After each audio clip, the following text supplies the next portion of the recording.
are getting that, and that is positive. I think the really, really important area of focus now, as those pieces bed down, is indeed what the UK chooses to do around the tokenization of traditional financial instruments. I'm talking about securities, funds, and how that is something that could open up new distribution channels, new opportunities to invest in different ways, and even new opportunities to grow UK capital markets.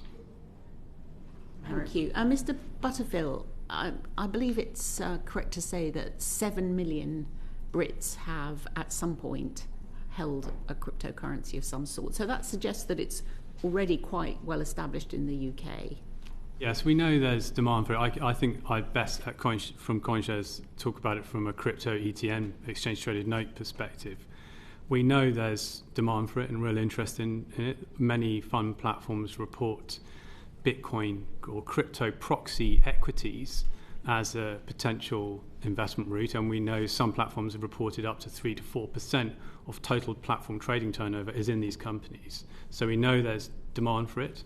But if you look at the crypto ETN space at the moment, the US is absolutely dominating. Around 93% of volumes are from the United States, 6% is in Europe, and only around 0.1 to 0.2% is from the UK at present.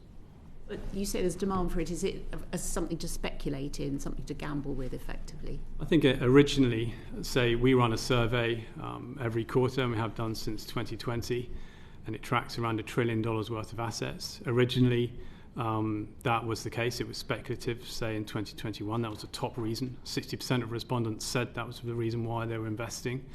That's really changed. Now that is number 5 on the list, speculation. The top of the list is diversification and access to distributed ledger technology. And also there's quite a lot of just general demand and interest in the asset class.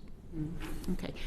So perhaps if I turn to Mr. Taylor and just ask, how would my constituents benefit from more widespread access to crypto assets in the UK? Yes, thank you for the question, I'm Harriet Baldwin, and thank you for inviting me back to give evidence today. There's 2 ways to answer it. I think Matthew touched on some of the use cases. Your constituents, one would assume, would be retail, so we could look to the investment thesis of a new alternative asset class. Businesses as well, yeah.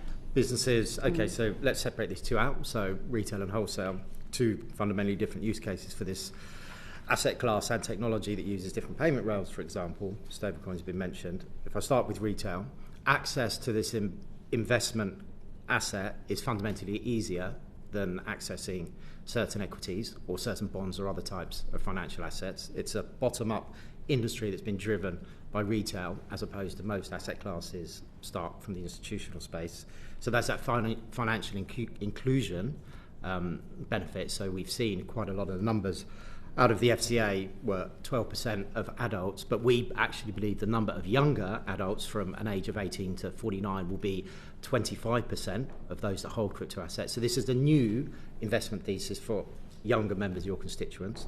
And then on the wholesale side, or the corporate side, we can see new ways to transfer value using blockchain. Blockchains work 24/7, 365, and you can send value across a blockchain much faster and cheaper than you can by using other traditional methods of transferring value, whether that be cross-border payments or whether that be peer-to-peer transactions between myself and you. And also we'll start to see other use cases for blockchain. Blockchain isn't just financial services. We talked about putting financial products on chain, and that has a number of post-trade settlement benefits which reduce cost, reduce time to settle, and can reduce many of the costs that are extracted out of the financial market infrastructure at the moment. So these will benefit businesses if they want to trade FX, for example. It will be cheaper to hedge against translation risk if they're cross-border settling. So to go back to the 18-year-old constituent then, you said that there's a benefit to that 18-year-old of investing in a crypto asset.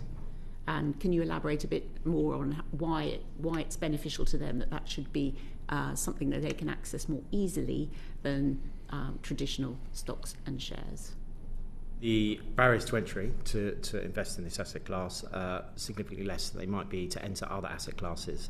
Private equity isn't open, and private credit isn't open to everyone.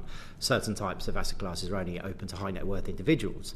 So what you have is a new type of asset class that is open and accessible to all, and in fact, because the technology that underpins it perhaps might seem, in my experience, talking to younger folks of the community, more interesting as a thesis to invest in a traditional You keep stock. saying asset class, but it's not really an asset. It's more a medium of exchange, isn't it? That's one use case, yeah. I mean, for example, would you describe the Trump meme coin as an investment that you think an 18-year-old in my constituency would benefit from owning? Something that launched, I understand, at about $60 and is trading at about $8 today.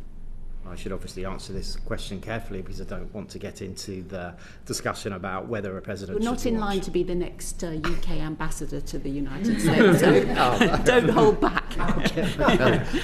You speak under parliamentary privilege.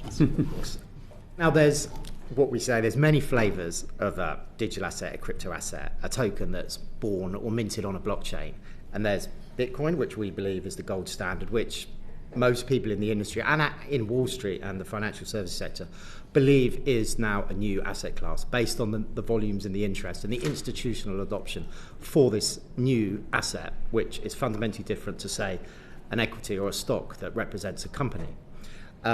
And so at the other end of the spectrum, you have so-called meme coins. Do meme coins have a value proposition? Do they have an underpinning economic framework? Personal view is no, but there are demand for you can call them, if you like, a collector's item or a card that might reference a sports team. This sort of ID, but in digital form. This is how this whole area has sort of evolved. Now, whether this particular meme coin has value or not, I wouldn't want to give you an answer to that, but there are people that invest in it. Now, we should probably turn to the folks that work in consumer protection, how we build guardrails around that, because it is important to make sure folks know what they're investing in. Okay, I mean, Mr. Butterfield, you wanted to come in on this. I'm not entirely convinced that 18-year-olds in my constituency should suddenly be given unfettered access to playing around in these things. But Mr. Butterfield, you want to make the case? Part of the reason why this industry has been held back is they've tarred the same brush with every cryptocurrency, and they're all quite different. Something like Bitcoin, it trades now $10 to $20 billion a day. That's more than triple that of the FTSE 100. It's a deeply liquid instrument. Yeah, it's a finite commodity, isn't it? Yes, it's a finite asset, and I think we spend a long time. You can get very philosophical about thinking about asset classes and what they represent. Government debt is ownership of a form. You're lending, really, if you're an individual lending to the government. Equities are ownership of a business, and Bitcoin is, I suppose, best coined as a non-sovereign store of value. And that has many benefits for people crossing borders in Ukraine with their wealth. And it also, because it's this 24/7 deeply liquid asset, it acts in some respects like a kind of economic barometer. So if you see something, Donald Trump announces something on the Saturday that's about trade tariffs and it looks like it's quite destabilizing, your 18-year-old can invest off the back of that if they deem it positive or negative for the asset. But really what I heard was that, Bitcoin is, you're talking about Bitcoin and, as I understand it in Russia, Professor Broby, the crypto is the biggest market and, it's taken off there presumably because other mediums of exchange are not as well trusted by the general population. I mean, is it really such a badge of honour for us to aim to be the biggest market for crypto assets here? Can I just correct some misconceptions? So firstly, we're talking about peer-to-peer electronic payment. Yeah. A payment method is not an investment. Medium of exchange. An investment requires cash flow with an expected return to present value. And so the public that are your constituents that are so-called investing in crypto assets are doing an injustice. They are speculating. Now, that doesn't mean that the UK shouldn't participate in what is a very interesting digital payment method, because there's going to be ancillary industries that grow around that. But there are also other digital payments, like, for example, stablecoins, which are blockchain depository receipts of fiat currency. So you can have, for example, a stablecoin linked to the pound, which is also a crypto asset as such. You can also have a state-backed central bank digital currency, in other words, a digital pound, and that would be an alternative. I do appreciate what the definitions are, and I just wondered if you wanted to comment on the Russia being the leading market. So Russia has sanctions, and as a result, for them to be able to do payment transfers, they need to bypass SWIFT, and as a result, it's not surprising that they are one of the leading markets in a payment that is pseudo-anonymous. Thank you. Thank you, Chair. Grady. I just briefly want to come back to Mr. Taylor on the 18-year-olds investing in crypto. One of the things you said, Mr. Taylor, was that you can't really get access to private assets as an 18-year-old investor. But is it not the case that you can through things like investment trusts? The point I was making was there's certain asset classes that are not available to everyone. You have to have a certain amount of wealth. You have to prove that you are sophisticated through a test of your sophistication. What we've seen is young people that perhaps wouldn't have started saving for their future, which is really important for any economy, have started investing in this new asset class and then building a future for themselves where they can then contribute to the economy. That's the point I was making. Right, because the barriers to entry are significantly less than these other areas to invest in. I wouldn't wish to fall out, but I think you could open up a SIP or an ISA as an 18-year-old and get access to an investment trust that invests in private equity with limited checks. As an 18, if you were 18, if you had an 18... Are they? Well, I know, but the next question is, if you were 18, you're advising an 18-year-old, and say they had a modest amount of money to invest, what percentage would you suggest they invest in Bitcoin? I'm on an IFA, international. I think there is. I think we're possibly Mr. Taylor into. Despite parliamentary privilege, I think we're into an interesting, difficult area. That's enough. John Glenn MP. Yeah, I mean, I think this conversation has demonstrated that there is a range of understanding in the marketplace about the different instruments or means of exchange that exist. And there are good reasons why people are, in a sense, rationed by the regulatory framework that exists. Now, we might lament the lack of investment of young people, and that might be related to a deficit in financial education. But isn't there a risk here that if we don't make those guardrails clear, there is a significant downside reputational risk for you collectively as an industry? And there's a big difference between a high net worth sophisticated investor having a meaningful portion of their wealth invested in a range of crypto assets and an 18-year-old looking at TikTok speculatively thinking this would be a good idea when their interest to be better in a FTSE tracker or a cash ISA, LISA, saving for a deposit. And if you don't get that messaging right and that distinction right, the whole, you don't get what you want and the young people don't get it right either. What do you think about that, Mr. Butterfield? Yeah, you're absolutely right that we don't want the TikTokers of the world trading crypto, and it's not... That is what's happening now, isn't it? It's very hard to quantify that genuinely. I think we can get that feeling, but what we're really proposing at CoinShares is Bitcoin in a balanced portfolio, and I think there's plenty of empirical evidence to suggest something like a 1 to 4% position actually really enhances, if we get into portfolio techniques here, enhances Sharpe ratio. So that's the risk-adjusted returns. And speaking to many, I spend a lot of my time going across Europe speaking to investors, primarily institutional rather than retail. And the questions they are asking now is not, I'm thinking of speculating in this, I saw this on TikTok. They're running the numbers themselves and coming to a similar conclusion that is worthy in a portfolio. And for many reasons, actually. I mentioned diversification, but many of them are asking this question about monetary policy. Since the 1970s, post-Bretton Woods, the fiat monetary policy experiment, is it going to end properly or orderly, with QE and QT, etc.? They want an insurance policy against maybe a tail risk of something like sort of the fiat monetary policy system all unwinding in a very disorderly way.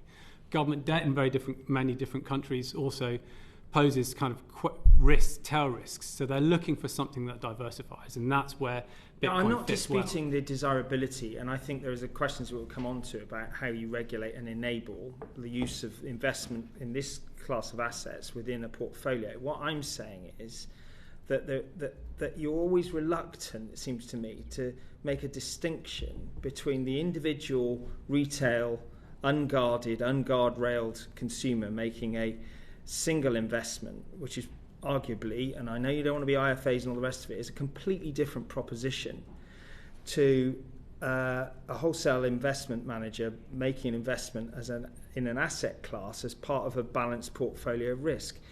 Isn't that a reasonable distinction for the regulator and for governments to try and make? Well, we've really championed the idea of Bitcoin in a portfolio, and I don't see why that's not applicable to an 18-year-old just as much as it is a business. All our research is free and accessible, so there's the option for them to invest in a sort of institutional way if they want. In terms of a hierarchy of investments, you would typically, if you've got very limited resources, invest in something that's you're going to have a higher propensity of less volatility and less loss risk before you started going to something that is inherently, you'd have to admit, more volatile. Well, absolutely. I mean, that's why we'd advocate anywhere between 1% to 4%. I mean, we now have pension funds adding 1% positions in crypto ETNs. So this is something that I believe young individuals should be thinking about as a sensible way of investing, not the sort of TikTok approach. Mr. Gravel.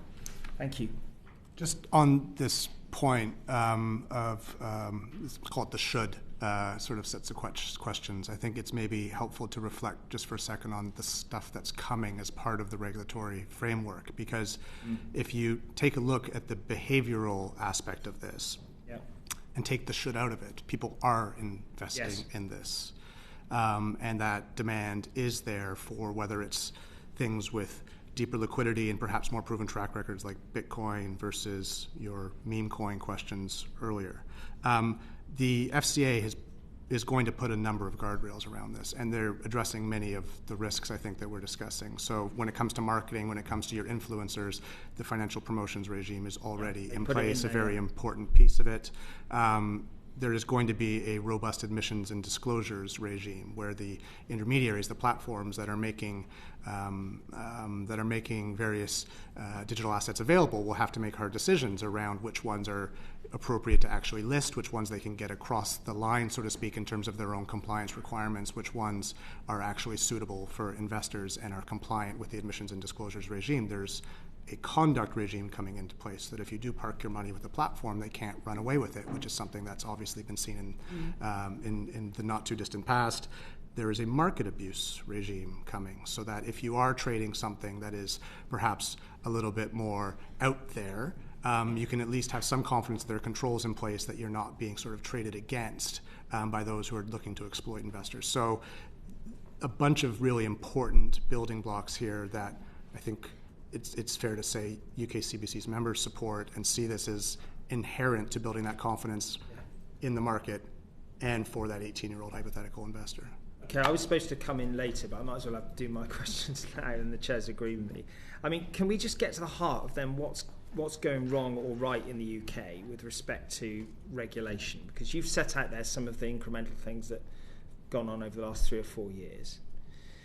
But there is a sense that there's movement globally in what's happening in the US, and we are in the UK missing an opportunity to maximise the value of this emerging market.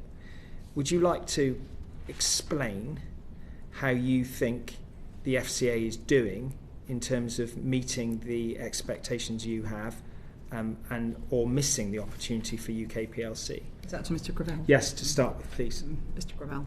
You have an enormous amount of work to do. The approach set out by the Treasury is very comprehensive. I just listed a few pieces, but of course there's more, and they've consulted on more. And of course they already have an anti-money laundering set of rules in place and a registration perimeter for that, which has been, frankly, hard yards for firms to get into. I think that's right. I think it's incredibly important for reasons already alluded to on this committee to get that market confidence up through ensuring the anti-money laundering controls are in place.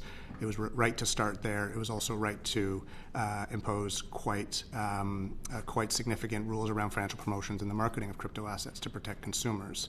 Of course, can quibble with the implementation aspects of various pieces of that, but those are really fundamental building blocks, and now we're getting the rest of it, so to speak, from a crypto asset regulatory framework point of view, and hopefully that comes into force in the next couple of years. I do want to bring it back to points I made at the outset, because I do think this is where perhaps some of the sentiment that you've picked up on around missing a trick, perhaps, is coming from.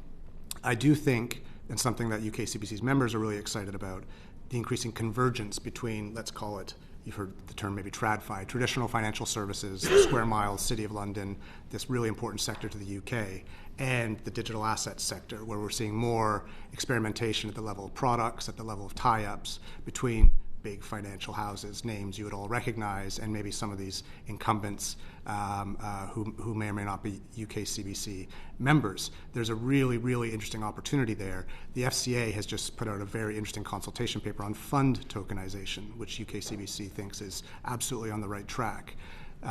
This, again, is about putting your traditional stocks, bonds, funds, et cetera, onto the blockchain and opening them up to new ways of being traded, invested in, new middle and back office efficiencies, lots of interesting stuff there. I think that's where the posture of the UK has perhaps been a little bit unclear. It's been quite clear, I think, on the fact that a crypto regulatory framework is coming. It will be FS regulations. The FCA will and the Bank of England have power. We're going to get that. Again, can quibble over the timing and certain aspects of that, but I think the general movement there is very positive. We have to make sure we don't miss the boat on the tokenization piece, because that is fundamentally about the competitiveness of the City of London. Yeah. And we always have this problem with this area when we have people for the committee, where they want to say everything that the FCA's done this well, they've done this well, they're moving slightly on this. What is the problem then? Because then I have private meetings with some of your members, and they say to me, you know, we're missing an opportunity. We're not going quick enough. If we don't do this, everything's going to move to the US. And I'm a bit frustrated. I mean, please, can you tell us what is it that you need to happen and how quickly you need it to happen so that the UK is not missing an opportunity with crypto? I don't think it's realistic, frankly, to say the regulatory framework has to come in faster. I think many of our members would appreciate that, but I don't think it's realistic looking at the amount of work that the FCA has to do and the number of moving pieces that they need to put into place. There's no criticism of the FCA's approach to this area of So regulation. I think there are pieces that the FCA is looking at right now. So I've mentioned the financial promotions regime. The question of whether or not it is appropriate to subject all crypto assets to the same 24-hour cool-off period and risk warning is a thing that I think our members have found frustrating, see it as a ceiling on overall investment, but I wish to underline very clearly here, that is something I think the FCA has been in very constructive mode on here and is absolutely. You think they resolve it in the right way in the end, probably? I think they are looking at the data, right? This should be a data-driven conversation, and it should be based on market data. What's actually liquid, what's actually volatile, those kinds of questions, and subject the right kind of restrictions around specific, at a granular level, specific crypto assets. I think that is what we're shifting towards. And I suspect that's something you've heard some frustration about. And so I think that's something that's very much on the FCA's radar. Mr. Taylor or Mr. Butterfield, is there anything you'd like to say about the FCA's handling of the regulation of your industry and whether it's good or bad for the UK? And please be candid. It's not helpful to us, as Mr. Glenn said, if you're not. And then I make a distinction with government policy and the FCA. I think Matt Gravel articulated it very well, so I haven't got much to add on there. I do feel that if you look at the US and why we've seen a sudden acceleration into stablecoins in particular, which could be a conduit for investments into US T-bills, for instance, that's a $300 billion industry. Treasury Secretary Scott Bessent thinks it will be a $2 trillion industry by 2028. It's a huge opportunity for us. And I think what the US did right was set government policy right. And that has laid out the framework very clearly for investors. Sasha Mills at the Bank of England says that limiting the number of stable coins in the UK for individuals and businesses is going to be something that's needed to be looked at because it could allow rapid outflows of deposits. Now, it's not a gotcha moment, but what I'm trying to understand is that broadly a legitimate concern or not? Do you want to answer that, or Professor Broby? Just recently, in other words, last week, JP Morgan have issued a dollar-based tokenized deposit account which is interest-bearing, which is a stable coin that has interest. You just mentioned a concern that there would be effectively capital flight from deposit accounts to these. The technology is there. The reason why JP Morgan were able to do that was because of the Genius Act allowing them to essentially have protections of custody domestically so that people can actually have those sort of things. We've got a set of rules in the UK. As I said, I'd rather call it speculation than investment, but the FCA have a mandate on all these things. Having guardrails separately for crypto assets will do more to stop innovation like the one I've just mentioned than to do it. What we need to do is focus on how we can protect assets. In other words, if the digital payments are kept in servers, we need to be able to ensure that the people who oversee those servers have oversight and control. So the custody area is what I think is the weakest part of the UK equation. Sorry, I'm a bit unclear, excuse me, and I mean, this is complicated stuff, but you seem to be saying on one level the guardrails that the FCA are putting in place outweigh the advantages that you see in the US with the Genius Act and the consequence of that. What does the UK need to do to replicate the positive steps made by the Genius Act in the US? As I said, I think we've got the rules. What we need to do is we need to get the FCA to be more proactive on oversight of custody. In other words, where do we keep these digital assets? Yeah. And presumably you want them kept in an environment where they're not secure environment in their servers and cloud. Exactly, and that then gives the consumer faith that they can use these instruments. Mr. Taylor wanted to. If we can keep our answers brief, if you can add to the things rather than repeat. Absolutely, I don't want to reiterate what already been said, but I'm happy to take the other side and be more candid with you, Mr. Glenn. And CryptoUK has been advocating for this industry since 2017, and our 100 plus members would be remiss if I didn't be honest with you, and we thank you for the policy position that you came out with when you were EST in April 2022. It really did drive... just for anyone watching who doesn't already know, John Glenn was Economic Secretary to the Treasury for the longest serving since the Second World War, so he did a lot of this work in that and that really drove direct foreign investment into the UK. It's all about UK jobs, UK tax revenue. This industry can provide the current government's growth mandate. We truly believe that. We've seen the investment globally. Now, the Europeans consulted on their framework for regulation in 2000. That's live. There's licensing regimes that have been around in Europe for over a year. We haven't had a set of regulation laid down in the UK since you were in office, so since you were the city minister. I mean, what that does is it tells businesses that they can't plan, they can't build a roadmap, and then they look elsewhere.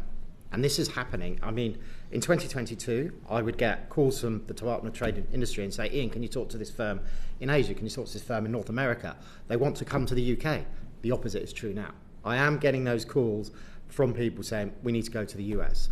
Now, why is the US different? Okay, they have a policy position that is promoting crypto, but they also have put friendly leaders in their regulatory agencies. SEC is a perfect example. I had the pleasure of meeting Paul Atkins, their new chair, recently at a crypto conference, and he said something fundamentally different to his predecessor, which is, I do not believe that majority of crypto asset tokens are securities. That's a complete 180. You know what that tells the industry? Is yes, we can now start building, and you've seen lots of investments, lots of capital, lots of public listed companies go live in the US.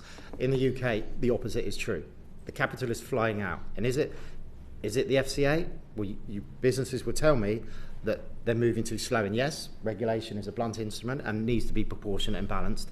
But we had a second mover advantage post the European regulation called MiCA, Markets in Crypto Assets.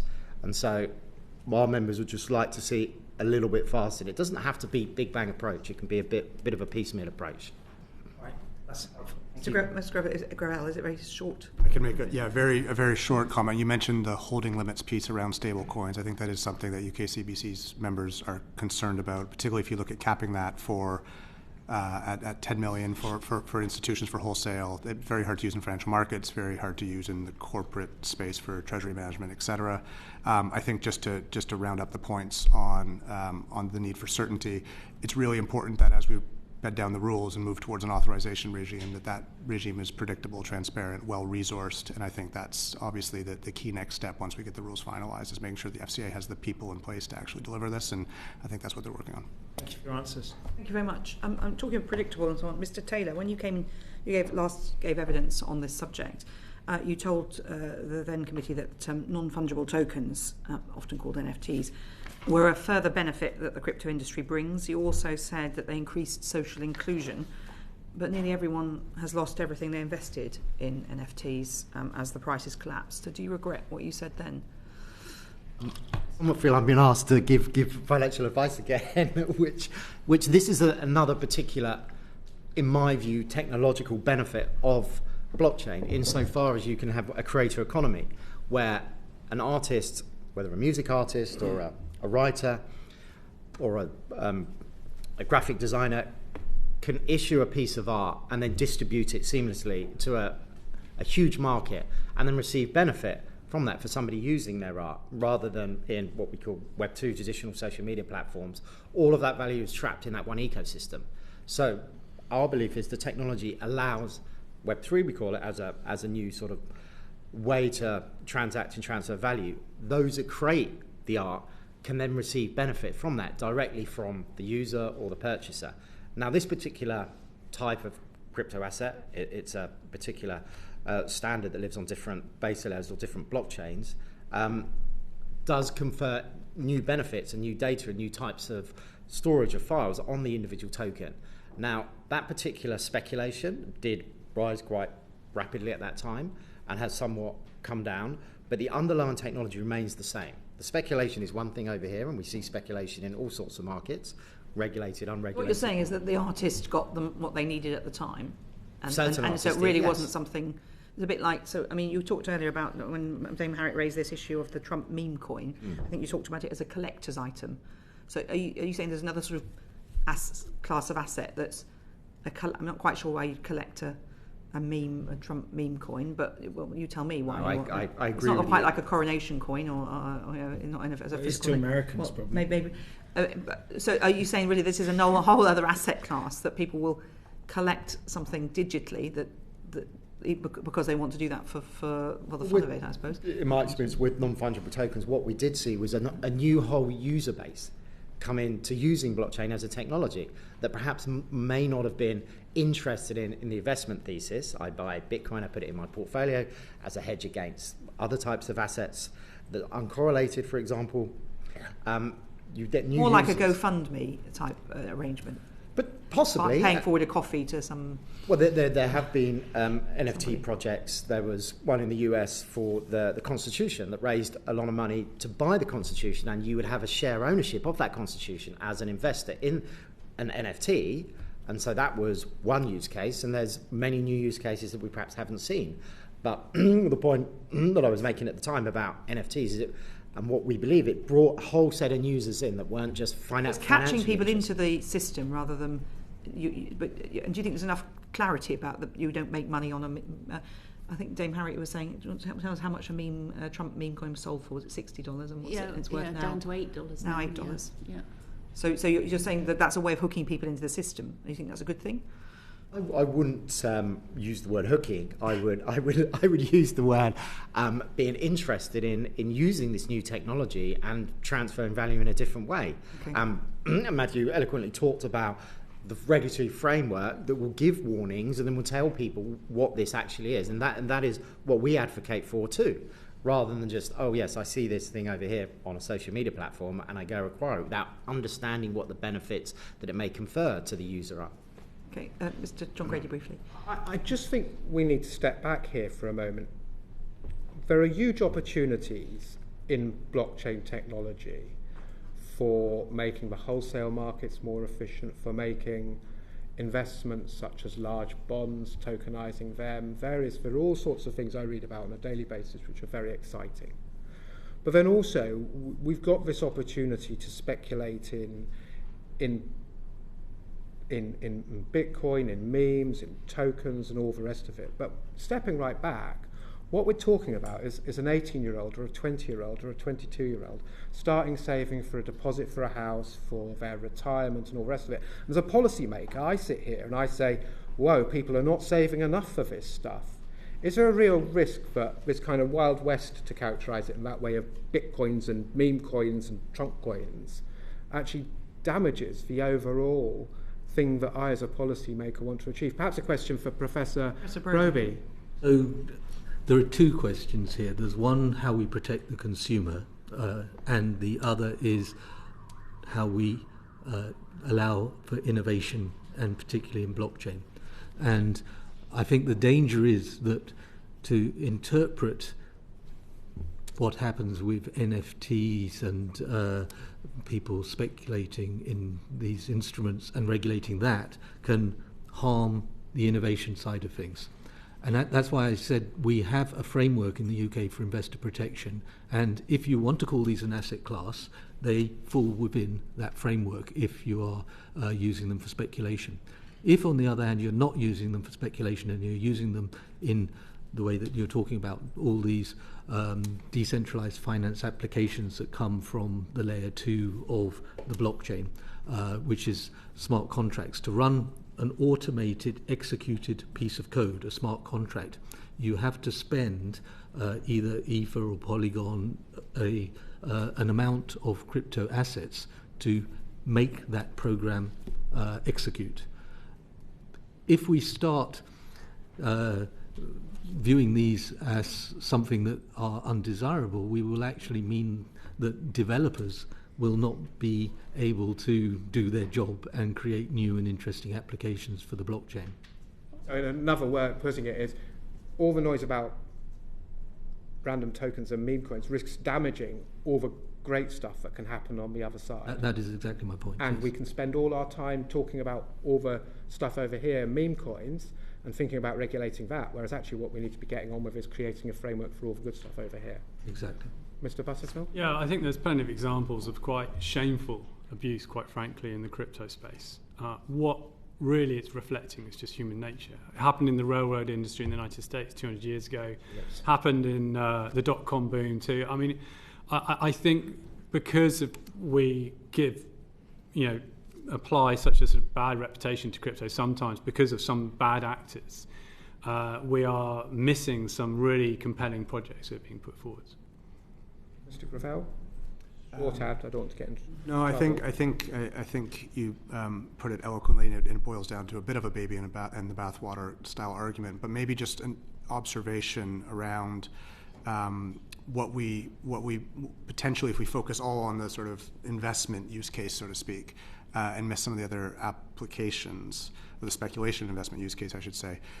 Stablecoins are a really interesting example here because we're looking at a potential regulatory framework in the UK that is going to have both trading and investment style rules for stablecoins when that's what they're being bought for, as well as potentially some narrow rules or some specific treatments when it comes to stablecoins used as payments. And indeed, that's what the Bank of England regime is aimed at. It's an interesting approach. There are challenges around that, having different treatment of a single asset, but you can start to get a little bit imaginative around regulation here, can't you? And sort of and look at something like a stablecoin as something, yes, that you can just take a punt on, or use for other reasons in the crypto ecosystem, but also something you can use for payments, and the regulations will hopefully address that. Mr. Butterfield, talking of payments, you said that one of the main reasons that people are now investing in it, speculation's dropped down, but one of the top things was distributed ledger technology, or DLT. But that's pretty old now, and I mean, when you think how smartphones have moved on compared with what was invented about the same time as the iPhone, so it's outdated. If it's a powerful tool, why are its cases now not more mainstream? I think, being quite honest, it's disappointing how much distributed ledger tech or sort of payment systems have grown. On Bitcoin, there's a layer 2 solution called the Lightning Network. and the uptake of that in places like El Salvador and other places has been quite disappointing. We have witnessed the birth of a brand new asset class. I mean, it's only 14 years old. Should we be expecting for everyone to be using it as a payment system? Where we're finding this kind of grassroots or organic usage of things like Bitcoin as a payment system are in emerging market countries. It's places like Lebanon, where the Lebanese pound has fallen dramatically. People are starting to use it there. Or in Nigeria as well, there's many payment systems. I appreciate the government has banned Bitcoin, but it's used extensively for localized trading. But if you look at those kind of small use cases relative to the overall size of the Bitcoin or other blockchain networks, they're pretty small. But I do think that's a very positive thing. I mean, the Human Rights Foundation, I recently went to an event, and I'd say about 80% of the discussions around Bitcoin and the freedom it gave people. For instance, women in abusive marriages in Iran can leave that marriage. They're not allowed bank accounts. Bitcoin gives them that freedom to have an asset, to have a bank account for the first time. So I think there's plenty of very socially positive things about. Okay, well, we could go into more of that, and I'm going to ask Catherine Weston. Thank you very much, Chair. Just on the reputational sort of aura around the asset class, you'd be aware of the quite high-profile case of Chen Jimin, who was the Bitcoin queen, I think, and the 5.5 billion Ponzi scheme, which was built up, and obviously has quite a lot of relevance in terms of the way that she then came to the UK on a stolen passport and so on. Is the view that crypto assets do help criminals? Are you addressing that to Ms. West? To James, and then Mr. perhaps Butterfield. Mr. Gravel. I think in the crypto world it's perceived as quite an old-fashioned view now, although the view was very different, say, 5 years ago. There's some very interesting businesses arising out of the crypto space. They call blockchain or analytics, Bitcoin forensics companies perhaps best. Chainalysis and Elliptic, for instance, can track criminals very effectively. In fact, in the United States, the FBI had the largest ever stolen goods haul of, I think, $3.7 billion. And that crime was happened 7 years ago. That crime is on public record on the Bitcoin blockchain publicly forever. So if you do engage in any sort of criminal activity, there's a permanent record of it. And these forensics companies are very effective. The London Metropolitan Police, for instance, uses Chainalysis, for instance. And they've been very effective at tracking down criminals. So yes, I think originally it was quite a good place to be a criminal, but now not at all. I mean, Hamas has been openly saying, do not send us donations of Bitcoin because it's trackable. I can go onto a blockchain explorer online now, right now, and we could search for Hamas wallets, and it will tell you exactly what they're spending. So I think that image of it being sort of a domain for criminals is not correct anymore. There is a way around that, unfortunately. So it's not as rosy as all that. There's something called a mixer, where you essentially it's like a casino for money laundering. You basically just take bitcoins in, swap them, change them from a different blockchain. So that interchangeability, that's what should be banned, and that should be an extension of the anti-money laundering rules. So you're right, it's pseudo-anonymous, and we can use principal components analysis, K-factors and so forth to look at patterns and identify where those money traces lead. But if they start obfuscating that money trail, then we've got a problem. And so that's where you need to focus the regulation. In other words, you can see the outside of the wallet, but you're not sure who it belongs to. That's right, they mix it around. So. I don't know if Mr. Gravel would like to come in as our regulator voice. I think it would be obviously disingenuous to say there's no crime and no scams in crypto. Of course, there is. The sort of the scale or the quantum is important. Those analytics firms that James referred to, I think, show that it is not rampant necessarily. You see different figures, but perhaps less than 1% of total transactions, perhaps less than in traditional payments corridors, depending on how you look at it. I think it's just important to be clear on the scale in terms of what you do about it. Of course, it's a mix of regulation, but also education. from a regulatory point of view, really, really important to make sure that firms have right controls in place. And obviously there's the anti-money laundering aspect of that, which we've also discussed. But I think there is also when it comes to scams and criminal activity and fraud, there is also an unfortunate pattern of stuff happening off exchange, where effectively it has nothing to do with a regulated crypto asset firm or digital assets entity. It's effectively someone reaching out to someone else and saying, give me some money for some crypto, and they give them the money. And that's not really an easy thing to address through regulation, because there is no regulatory nexus there. That's just private individuals engaging in something quite unfortunate. So I think there the education piece has to play a part. Thank you very much. Jim Dixon, MP.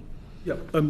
Just on the environmental cost of crypto, so it's been observed that crypto is responsible for something like 100 million tonnes of carbon emissions a year. That's 0.2% of overall global emissions, so that's one part of one industry creating an awful lot of carbon emissions. What work is being done to reduce the carbon footprint of crypto, Professor Broby, which is very worrying? So with the first iterations of crypto assets, in other words, Bitcoin, we used a process called proof of work, which has all computers running at the same time to solve a cryptographic puzzle. Essentially, the wastage there is that they're all trying to solve the same algorithm. Now, that is extremely wasteful, and in fact, globally, minting new blocks for Bitcoin is using as much energy as the state of the Republic of Ireland uses every year. But later iterations of different cryptocurrencies are now use different types of things like proof of stake, which are a lot more environmentally friendly because they're no longer requiring that sort of computational power. So the problem is just with the most dominant and leading types of cryptocurrency, particularly Bitcoin. Now, what has been done to mitigate that? The mitigation began with Ethereum recognizing that it was a problem, so they moved from proof of work to proof of stake, and it proved extremely difficult and took a long time. Whether that can be done with Bitcoin or not, I don't think it's possible. So I think that you're not going to get away from that issue. Because we clearly do need to see that number come down at nearly 100 billion tonnes per year. Can we expect to see it come down with some innovation and some change? I think Mr. Butterfield. I think we're missing something here. The crypto, I'm talking specifically about Bitcoin. We can look at the stats. There's a few stats worth noting. Is the emissions intensity, that's the amount of grams of carbon per kilowatt hour, was in the crypto industry around 650 grams per kilowatt hour 4 or 5 years ago. Now it's 250 grams per kilowatt hour. The traditional finance industry is at around 400 grams per kilowatt hour. And now in the Bitcoin mining industry, 56 to 57% of all Bitcoin mining is from a sustainable source of energy. So again, I think it's a bit of an old-fashioned narrative. But also it's becoming, CoinShares is a big investor in Bitcoin mining industries globally. And we have been to see many of the mining installations throughout the world. Texas is, I think, a poster child for how actually Bitcoin mining could stabilize energy grids. You use it when demand is... Yeah, so in the UK, for instance, 30%, I've seen someone calculate some stats on this, around 30% of wind energy is not used. It's excess energy. You could be monetizing that energy and through Bitcoin mining. It's effectively stranded energy. No one can use. You could be monetizing that, and that could accelerate payback, debt repayment for wind power, for instance. In Texas, they have that kind of load balancing, so that excess energy is used. And the ERCOT provide live power prices, and the Bitcoin miners, they scale up and scale down depending on when there's a lack of demand for power. And we've seen as a consequence of that a much greater investment by power by the power companies into renewable power. We've seen a 900% increase in Texas in solar power generation over the last 5 years, and I think Bitcoin mining has a part to play in really helping that. Texas is now the largest renewable power generator in the whole of the United States. Just very, very quickly, so can we expect to see that global emissions number that come down, the carbon emissions number come down? No. No. Okay. Well, I think it is. We've seen the efficiency of Bitcoin mining. Bitcoin miners fall from 30 watts per terahash. Now the latest ones are 9 watts per terahash. So a dramatic improvement in efficiency. And if they continue as they are to be using renewable power generation, for instance, if you look at flaring gas from oil rigs, you can monetize that, and in the same process of monetizing using Bitcoin mining, you can reduce those carbon emissions by 63%. I've written this in my paper that I provided, and I think it's worth being cognizant of that. Just if I may, Mr. Dixon, just a couple of additional points to specifically answer your question on mitigation. And colleagues on the panel mentioned the second largest blockchain, Ethereum, which is a smart contract platform, which does a lot more than Bitcoin did change its consensus mechanism and basically went from a huge energy consumption down to zero overnight when it switched its consensus mechanism. A couple of micro and macro points towards mitigation. What we're seeing for Bitcoin miners, or the folks that provide the hardware to produce the blocks on the Bitcoin blockchain, they're not mining, they're not digging anything out of the ground, just to be clear, is that there's a lot of investment into the chips, the ASICs, application-specific interface chips, that do this mining. They do one thing particularly well. Think of a graphics card in a computer for gaming. It's not a multi-purpose processor, but it does this one thing really well. Lots of investment has been put into this hardware to improve the ability and processing power, and now we're starting to see, with the huge increase in AI, these Bitcoin mining companies or block producers utilize their spare energy for the demand in AI. So this will also support, as we move into what will be a huge demand and supply mismatch, where we can't build new nuclear power stations or energy to provide the demand for AI compute. And so these folks in Bitcoin are starting to see the opportunity there. So I can see two benefits to mitigate against that carbon footprint. Thank you very much, Mr. Dixon. Dame Harriet Baldwin. Thank you, Chair. Just Mr. Butterfield's use case of the Iranian woman fleeing violence, she would have to have been either given a wallet or paid for a wallet, and presumably these are exactly the same characteristics that would make it valuable to someone who's an ISIS fighter, for example. Yeah, I mean, a wallet is something you can set up on your phone in 5 minutes. Very easy. You don't have to pay for a wallet. You'd have to buy. Yeah, you will somehow have to from fiat rails. You said she wouldn't have a bank account, and so I'm just wondering. I'm guessing somehow in that example, cash was used to get it somehow onto that Bitcoin wallet. I mean, theoretically, she could have mined it. I think that's probably unlikely in that respect. May I just ask a quick yes/no of the panel on whether or not the Bank of England should launch its own central bank digital currency? Just a quick yes/no. Mr. Taylor? No. Mr. Gravel? Yes. Mr. Butterfield? No. And Professor? Yes.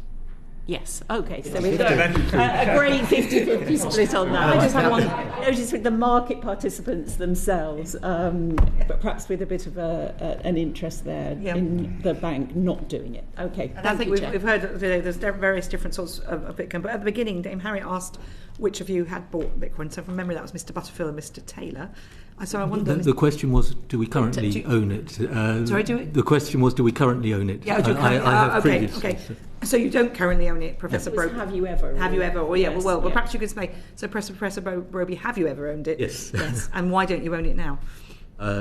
Well, I actually was awarded some as a part of a competition as the prize. You didn't choose to buy it? No. Okay. Why not? Why have you not ever bought Bitcoin? Or the volatility of these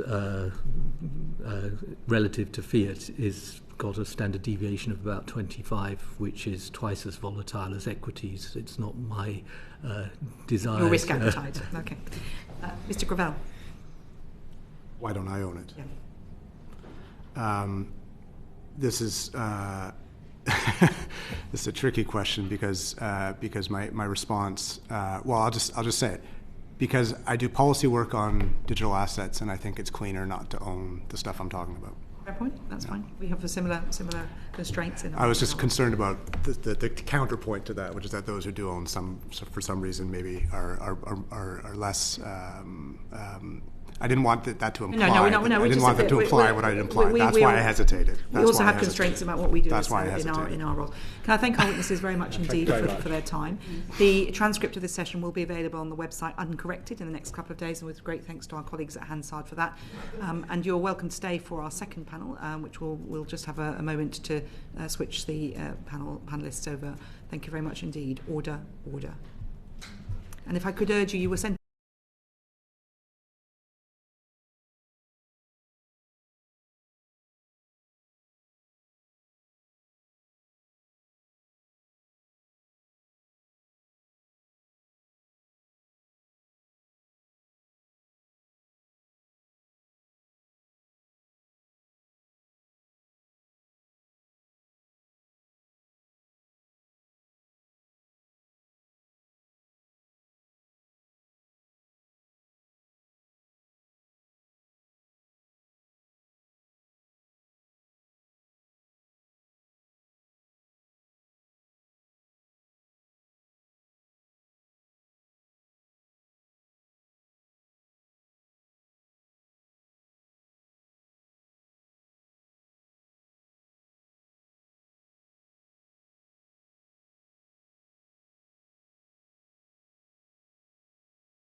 committee on Tuesday the 18th of November 2025. We're delighted to welcome our second panel on cryptocurrency.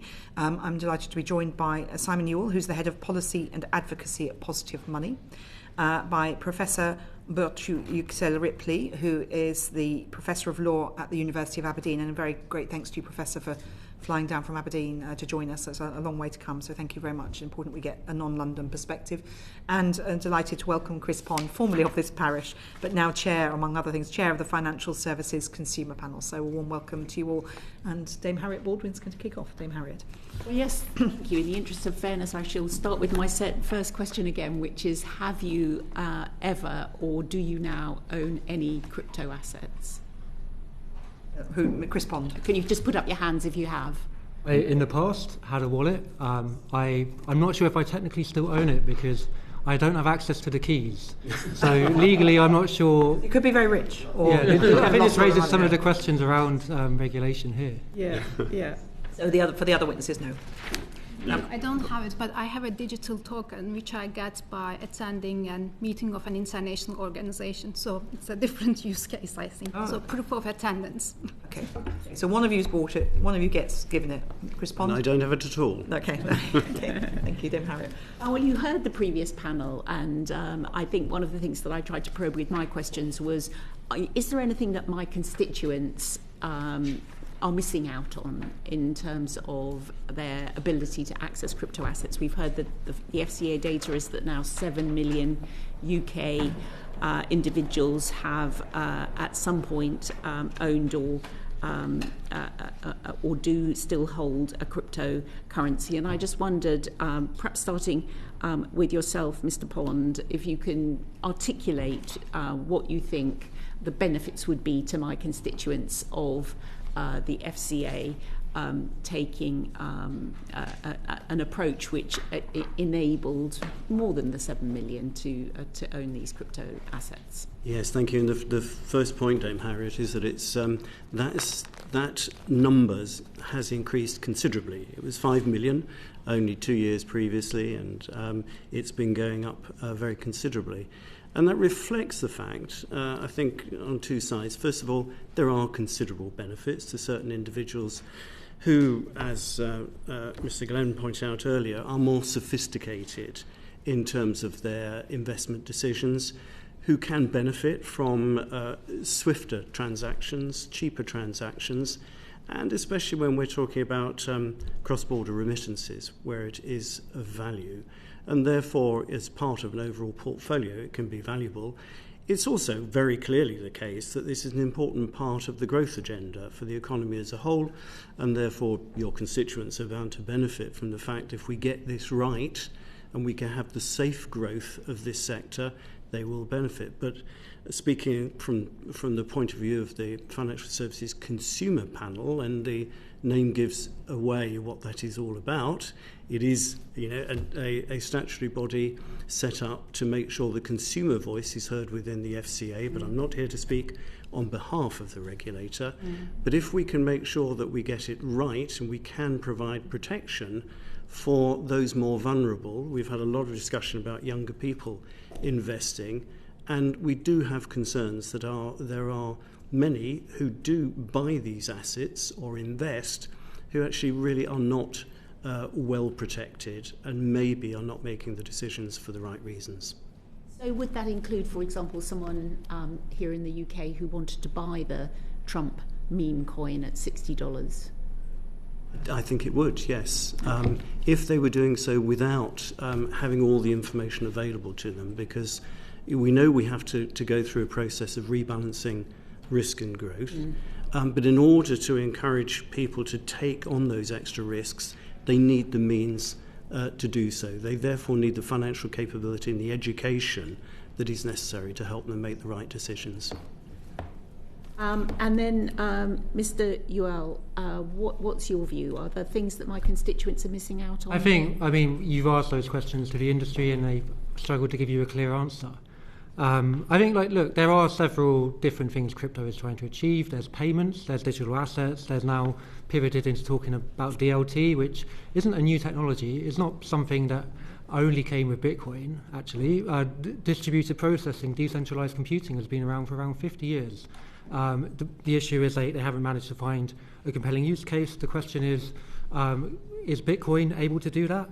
I mean, is it a growth opportunity? I really don't think so. I mean, I think real growth comes from the capital development of the economy. What is all of this money going into Bitcoin and other speculative assets doing? I mean, the previous panel said railway mania was a good example for Bitcoin. No, it's not. We had railways built by the end of railway mania. What do we have from Bitcoin other than NFTs and burnt out graphics cards? So I would say, look, I actually believe in the principles of the original cypherpunks and the people who inspired Bitcoin for peer-to-peer decentralized payments. The problem is that has been hijacked by people who want to get rich quick, and it's turned into a form of digital gold. And that's fine. If people want to speculate on that, some will make money, some will lose money. I think it's fair to say most of your constituents will probably, as retail traders, lose money. That's fine if they want to take that risk. But my worry is that there's a lot of capital and brain power being put into something which doesn't actually produce much of value. And we spent an hour here listening, trying to figure out what the actual use case is, and we couldn't get a clear answer. So I would suggest we should be looking at other technologies, other industries to grow the economy. We heard sanctions evasion was a I mean, yeah, use that's case, a great yeah. if that's what you but want. Just in terms of characterisation, would you say that this is more like the tulip bulbs of the 21st century? Yeah, I think so. I mean, and if you look at the tulip bubble, people look now and say, oh, of course, it was crazy that a tulip could be worth like hectares of land. But if you're looking back several generations and thinking these digital tokens are worth like $100,000 and using huge amounts of energy to be able to transmit them, we would think that's obviously crazy. But I don't know. The thing is, I don't know if there is a ceiling or a floor to Bitcoin. It is a speculative asset, and I don't know, it's managed to survive several crashes, unlike a lot of bubbles. Does that make it good? No. Some people will get rich, but on a macro level, I think society will get poorer. You'd prefer a tulip, would you, to... I mean, if I was to invest, I would invest in things like property. But I mean, tulip, would you think tulips are more valuable? I don't know. Yeah, probably. Yeah. But I think actually the one thing going for it is probably actually a better speculative investment than housing. At least it doesn't necessarily harm so many people if people are speculating on the price of Bitcoin. People don't need Bitcoin, whereas people need homes. So maybe as an outlet for speculative mania, maybe it's harmless. I think the worry is when retail consumers are the ones holding the bag, which probably will be the case. That's where we need to worry. And when leverage comes in, when it gets into other parts of the financial sector. And don't get me wrong, I support things like stablecoins. I think we need to disrupt the current financial system based on bank payment rails. I think there's a huge opportunity there, but I don't see why stablecoins or even especially Bitcoin are better served to do that than a publicly issued alternative. I mean, yeah.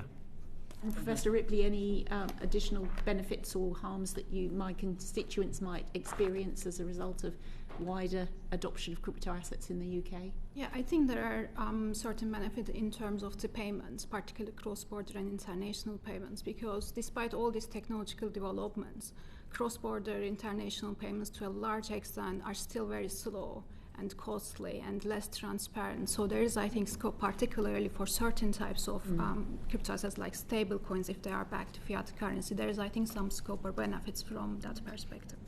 Thank you, Chair. Thank you very much indeed. John Grady, MP. A quick question for Mr. Pond, who I see you chair the Advisory Board for Money and Mental Health Policy Institute. So a couple of weeks ago, we were talking about online gambling and the serious harms that arise from online gambling, particularly amongst young men, 18 to 26. And we've heard some evidence today about 18-year-olds buying cryptocurrency and the like. And one could quite see it could engage to the uneducated mind like mine similar behaviours. But is there any kind of evidence out there about any mental health or wider issues for kind of cryptocurrency in that cohort of young people? Is there any evidence of harm? I don't have the evidence of harm to hand at the moment, but I think you're quite right in flagging that as a concern. And I have to say that I also, as well as chairing that advisory board, I also chair something called GamStop, which is a self-exclusion scheme for people who have problems with gambling. And something like 550,000 people have signed up now to that form of voluntary exclusion. And I know that in a previous iteration, this committee recommended that crypto ought to be regulated by the Gambling Commission rather than by the FCA. I have to say I don't think that's... I did mention it to the Gambling Commission last week when I saw them in Birmingham, and I don't think they were enthusiastic either with that idea. I don't take quite as negative a view of this bit of the market as colleagues at this end of the room, because there are elements of it, especially in terms of stablecoin, which can be valuable.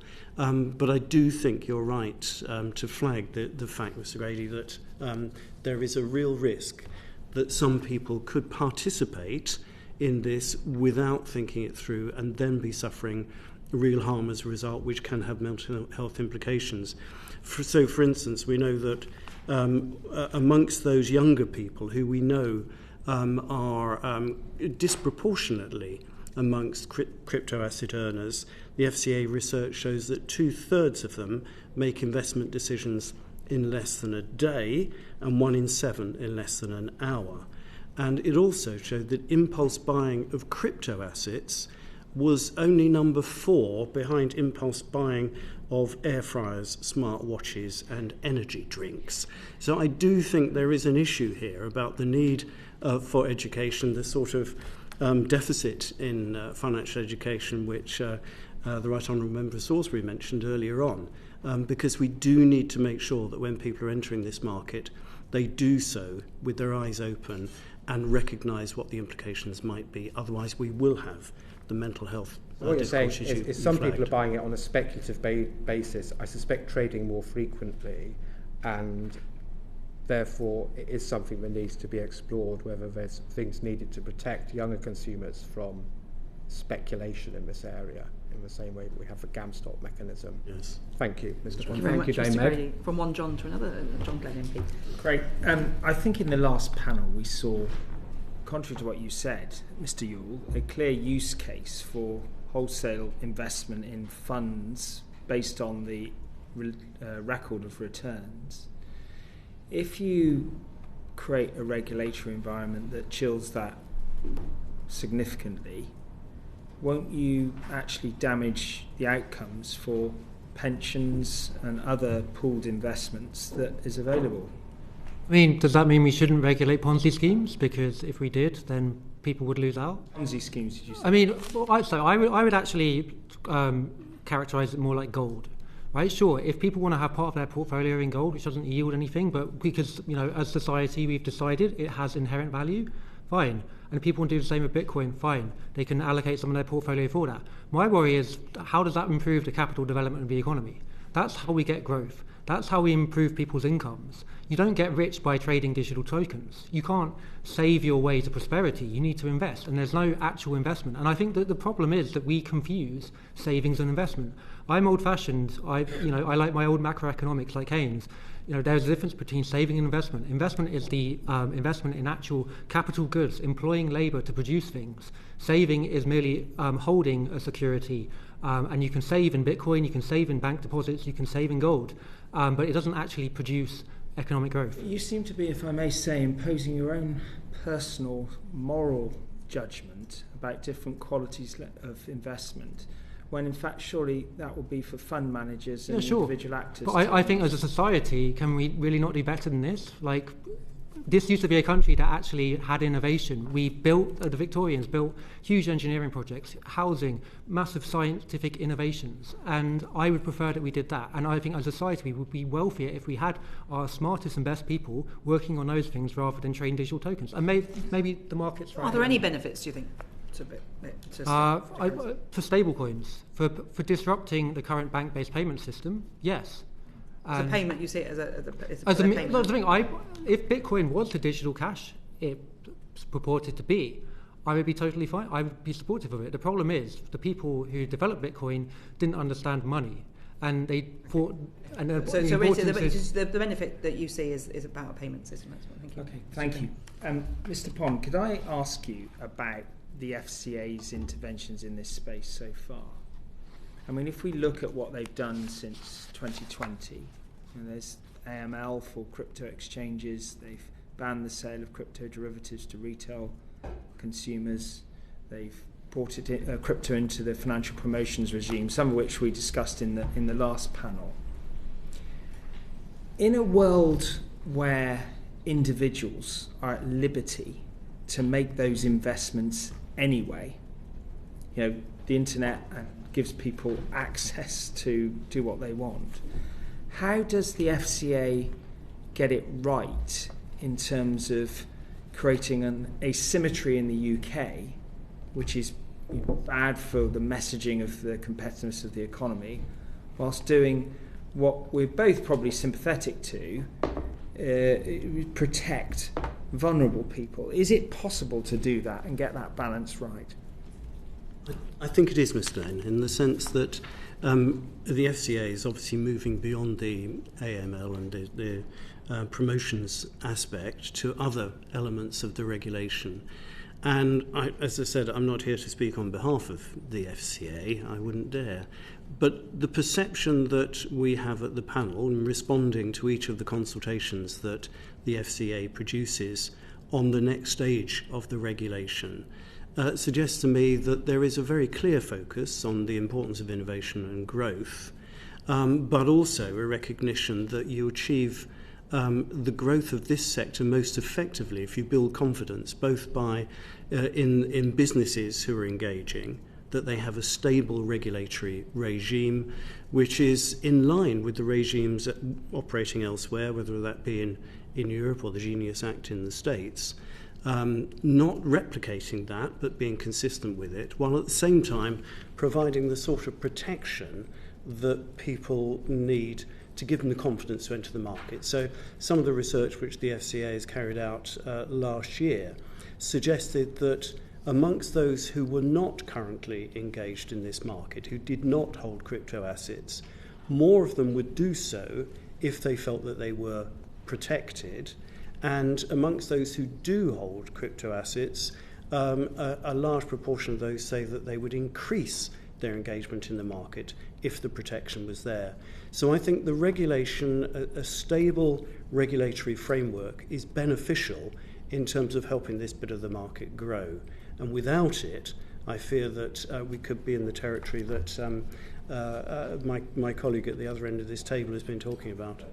I hear what you're saying, and I mean that is a sort of classic answer that responsible people say, which is we need a stable certainty aligned to other jurisdictions so people feel confident to invest in it. But what is it that is specifically missing at the moment, or what exists at the moment? I mean, there seems to me a lot that's being cooked up at the moment, and there's a call from the previous panel to essentially get on with it. But what is it that you fear is not going to happen in what comes out of the conveyor belt from the FCA? And I think this again, getting on with it is the key phrase here, because the market is evolving so quickly. And as I understand it, the FCA are seeking to finalise their regulatory framework by the end of next year, which is actually ahead of the Genius Act in the States. As we've heard in Europe, the licensing regime has been in place for a while.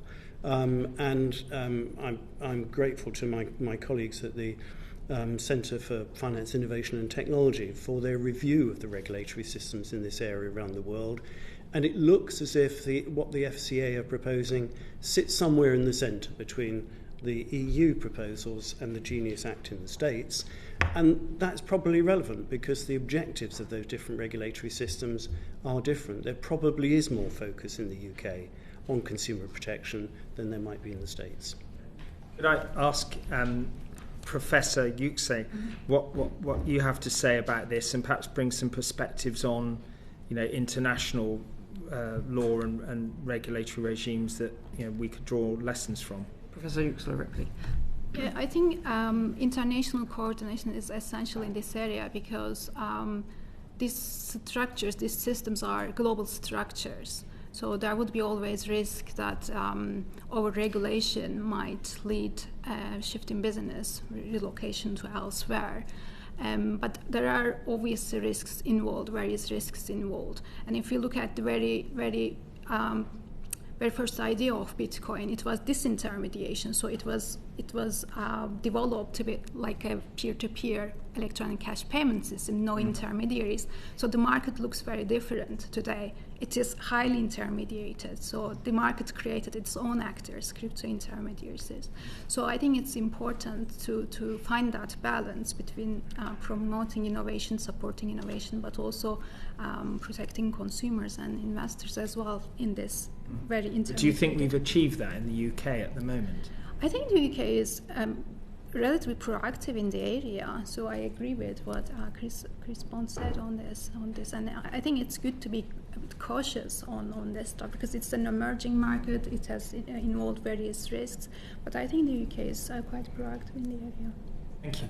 Thank you very much, Mr. Glenn. Catherine West MP. Thank you very much, Chair. And lovely to see you, Chris, my former constituent, just to let mine. people know. Moves around. That's two of them. Two questions. The first one on should crypto be allowed to be held within stocks and shares ISAs. Obviously, ISAs being quite a popular topic of discussion right now. So lots of people are thinking about them. Do you have a view in terms of limiting crypto to innovative finance ISAs, or a general point of view? Perhaps I can start with Chris. Mr. Pond. I mean, I think there is an argument for them being included within an ISA wrapper in terms of the investment ISAs. They are not the same as cash, and therefore there is more of a question in terms of the cash ISA wrapper. Though I have to, I suppose there's another slight disagreement at this end of the table in terms of whether savings are not therefore important if it's not investment, because we know large sections of the population have no savings whatsoever, and they are therefore in a very vulnerable position, so that the National Strategy for Financial Inclusion published last week is very welcome in helping that to happen. And if this is one means of encouraging households, perhaps younger households, to save in a way that they wouldn't, then I think that the jury is out as to whether it's worthwhile. But there is a question as to whether or not public subsidies should be provided for what is effectively an element of speculative investment. Professor Yüksel-Libripli. Yes, thank you. I think that maybe it's a bit too early to make such a decision yet, and it might be preferable to wait for regulatory regime to settle and satisfactorily integrate into the UK's wider financial regulatory framework, and then consider this question afterwards. I think another question is that a broader question: if crypto is allowed to be within ISAs, could this be a kind of encouragement and endorsement of crypto? And it's important that maybe consumers do not get mixed messages or conflicting messages about investing in crypto. These are my views on that. Yeah, I mean, I actually think that it's probably not that much worse than a stocks and shares ISA, right? Again, we're confusing savings and investment. And in this case, a lot of politicians are confusing primary and secondary markets. So this is the idea that if everyone invests in stocks and shares, that will increase capital investment. It won't. You'll be buying up already existing shares. The firms won't get anything. So as far as you're concerned, you are usually banking on a capital gain. And sure, I think if you want to do that with crypto or stocks and shares, fine. I don't think there should be a public subsidy, but I think we really need a vehicle in which people's savings can actually be mobilised towards new capital formation and capital investment, which we don't have.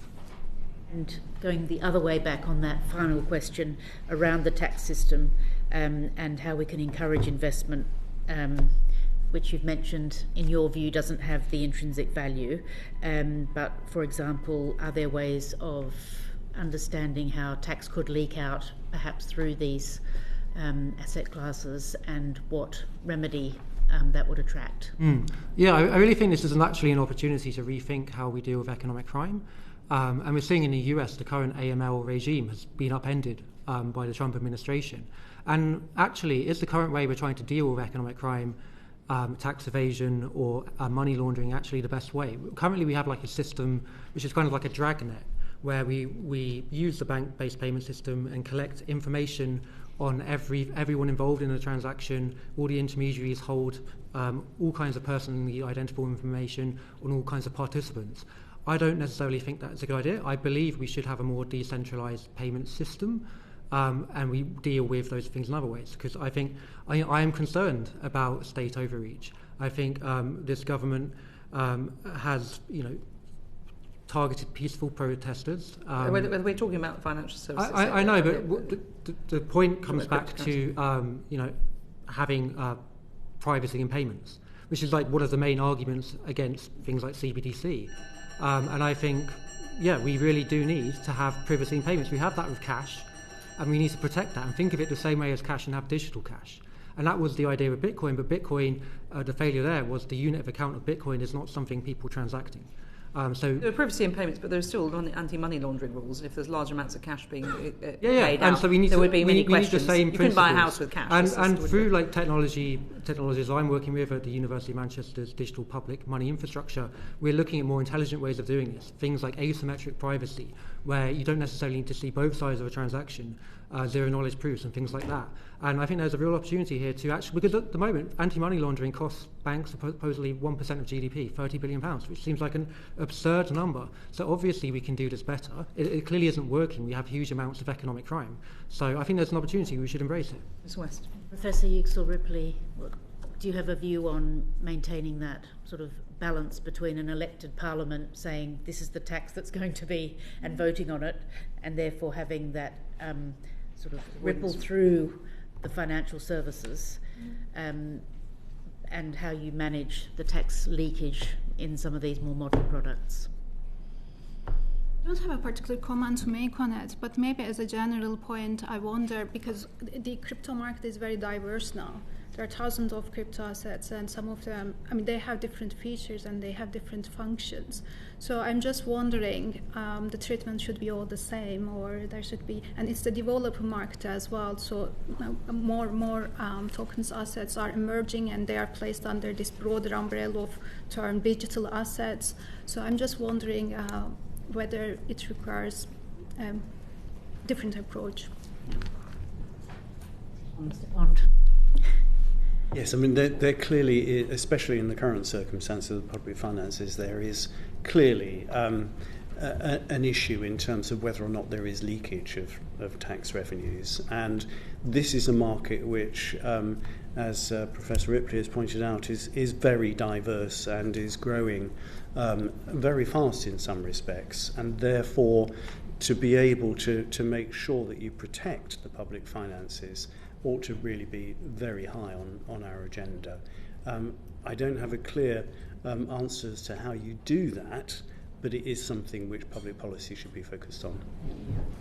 Yeah. Thank you very much, Ms. West. Jim Dixon MP. A couple of quick questions on environment and financial inclusion. So we know that the crypto industry is responsible for nearly £100 million worth of carbon emissions per year, 0.2% of overall global carbon emissions, which seems a lot for one part of one industry. Do you, perhaps Professor Yuxel-Ripley, do you have any evidence that the industry is tackling this, and we might see that carbon footprint go down into the future, or will it continue to go up as crypto becomes a larger entity? Yeah, I think this is there's a concern around high energy consumption of crypto systems and environmental impact and sustainability questions around that. And this is closely linked to the consensus mechanism the system used, as already explained in the first panel, and particularly there are particular concerns around energy consumption of Bitcoin, and because of its consensus mechanism. And I checked some statistics recently, and the latest estimates by the Cambridge Center for Alternative Finance says Bitcoin's electricity consumption is comparable to countries such as Spain, Vietnam, Thailand, South Africa. And the estimates suggest that if Bitcoin was a country, it would rank 22nd in the world for electricity use. And in addition to the electricity consumption, there are also concerns around the water footprint of Bitcoin, because water resources are also used to cool computers for mining. But as also mentioned in the first panel, there are some recent developments and improvements.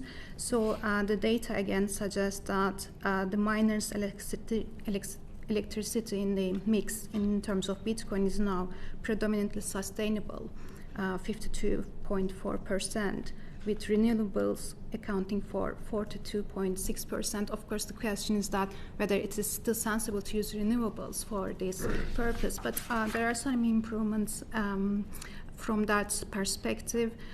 But this environmental impact of crypto, I think, is important and needs to be monitored carefully, and it is a part of the conversations in the EU as well.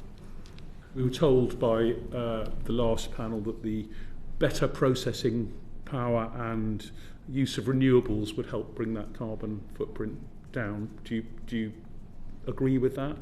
Do you think into the future we'll see that number come down, that nearly 100 million tonnes of carbon per year? I think we have seen some improvements in the recent years, but as I said, then there is the question whether it's still the best use of renewables for this purpose. So there will be always, I think, that question.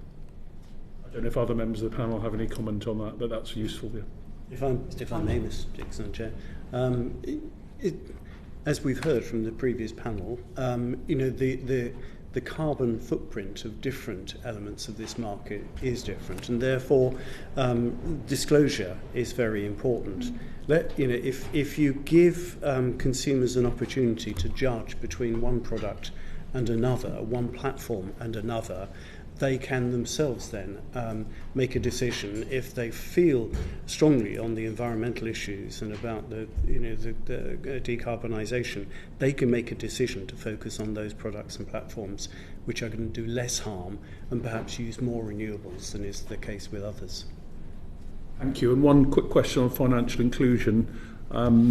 Perhaps for Mr. Pond to lead. Can you see any scenario in which crypto increases financial inclusion, access to financial services for those currently underserved? Well, yes, I can, Mr. Dixon, but in a limited way, I have to say. And, I mentioned I was formerly a member of the Financial Inclusion Commission along with the Right Honourable Member for Salisbury, and so very pleased that we now have a national strategy on financial inclusion, which is very important.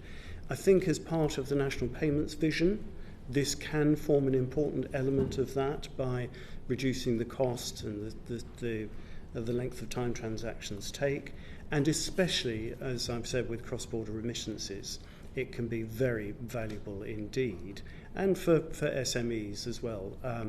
But I have to say that given that we know that financial exclusion and digital exclusion are two sides of the same rather old-fashioned coin, given our discussions today, given that there are such large proportions of the population who are both financially and digitally excluded, I can't see that this, in the short term, is going to make a huge contribution to dealing with the real problems we have with financial exclusion. Thank you, that's very helpful. So on the environment, I think there's also the question of what could we use that energy for instead?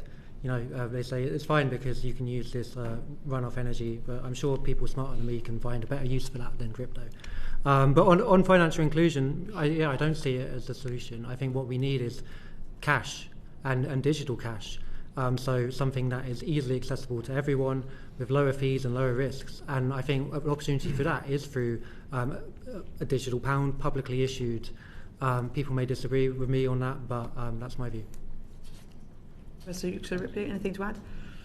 I agree with what has been said, and I just want to add that for you agree with Mr. Pond? Yeah, Mr. Pond, and maybe I can just add that for certain groups within society, there might be some adverse impact or consequences as well, particularly for people who have low digital literacy, elderly people, or